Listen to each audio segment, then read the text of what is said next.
Mana tu sole, più bello ne, o sole mio, stam fronte a te. Oh, sorry, I didn't mean that. Well, actually, I did. Well, the picture here of this gentleman in his Venetian gondola inspired me to sing my hometown's most famous song.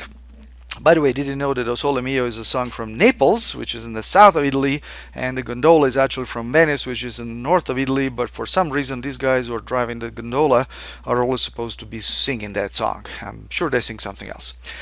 Anyway, what does that have to do with today's class? Well, it has a lot to do with it because, of course, the gondola floats on water, and water is a liquid. And what we're going to be doing is we're going to set up a method for figuring out how to compute the force which a liquid, in fact, more generally any fluid, exerts on a surface which is immersed inside the liquid. And of course, this can be useful to design things like ships. You want to make sure that the sides of the ship are going to withstand the pressure that is exerted by the water itself. Or for dams, make sure that the dam can in fact withstand the force of the water it's containing, and all kinds of other applications. And once again, it is an application of the concept of integral, the method of constructing integrals to something which is not a geometric quantity. So let's see how that works.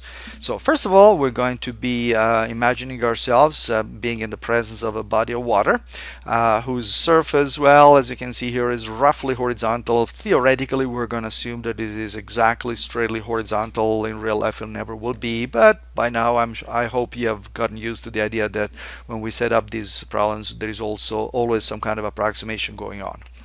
All right, so what we're going to do is we're going to take some kind of a rigid object, and that we hope is going to stay rigid so it's not going to buckle or break under the pressure of the liquid, and we're going to immerse this thing in the liquid.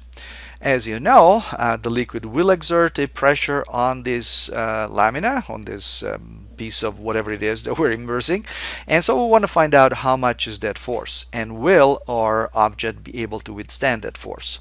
Of course, if you simply take a sort of a table, a flat object, and you put it in water, it'll be the same amount of pressure on both sides, and not much is going to happen. But if you're going to think of this object, this red object, as one end of a boat or some kind of let's say a submarine or something like this, and on the other side there is air, then you know that you're going to have to withstand a certain amount of force. And again, you want to know how much that force is. So let's find out how to compute that.